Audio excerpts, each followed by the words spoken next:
All right, for these logically completes the text questions, we're going to need to just kind of see where things are going. We're going to be adding in information that's not there, but it's going to be based on the information that's there. So we want to just kind of draw the most logical conclusion. So let's see what we get. One challenge when researching whether holding elected office changes a person's behavior is the problem of ensuring that the experiment has an appropriate control group. So problem of appropriate control. Okay. And they're talking about changing behavior. To reveal the effect of holding office, researchers must compare people who hold elected office with people who do not hold office, but who are otherwise similar to the office holders. This is about a comparison. Since researchers are unable to control which politicians win elections, they therefore, I don't know. This is all bad, right? It's hard to compare. So since they are unable to control which politicians win elections, they therefore, something about like not knowing, don't know who to compare to, something like that.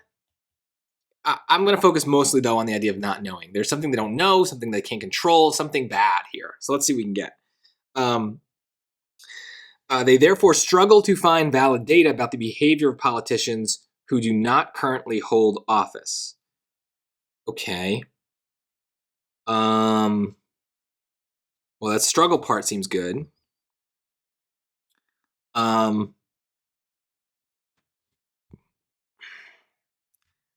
don't know. Let's keep going.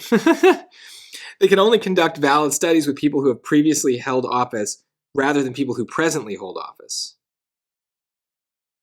Why not? Why can't they use people who hold...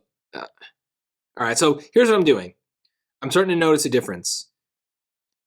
We need to compare something here, or at least these two choices are comparing something. So let's make sure we can compare the right things. So choice A is talking about politicians who do not hold office. B is comparing the past and the present.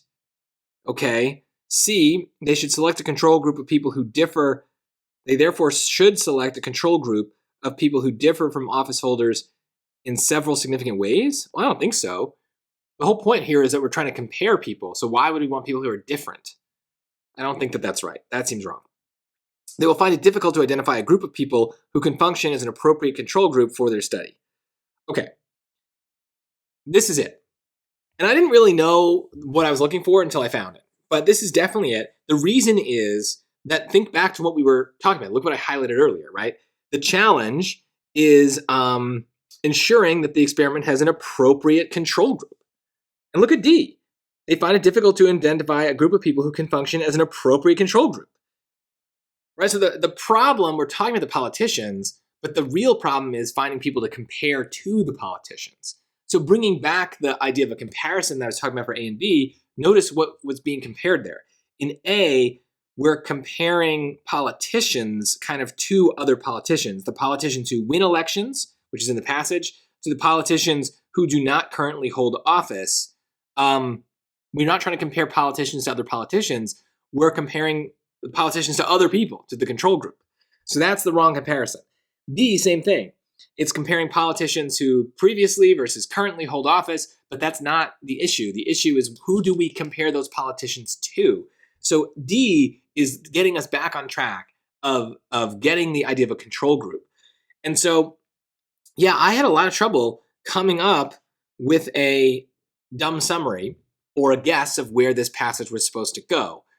But that's okay. That happens sometimes. It's not ideal, but we can roll with it. And then we go to the answer choices, and hopefully the answer choices kind of recenter us and help us understand what we really need to care about. So I'm not going to just pick the first thing that feels kind of related. I need to really read these answer choices and think about what makes them different from each other. But when I got to D, I was like, oh yeah, we were talking about the control group. So that thing that maybe I didn't pay enough attention to earlier ends up being the thing that matters. And that's okay. A dumb summary isn't meant to capture every detail. It's just meant to capture whatever we can or whatever we think is most important. And then we'll deal with anything else as it comes. So this is a tricky question, but I would be confident in my answer because I just trusted the process and let the answer choices kind of reveal themselves to me and make me understand the passage better.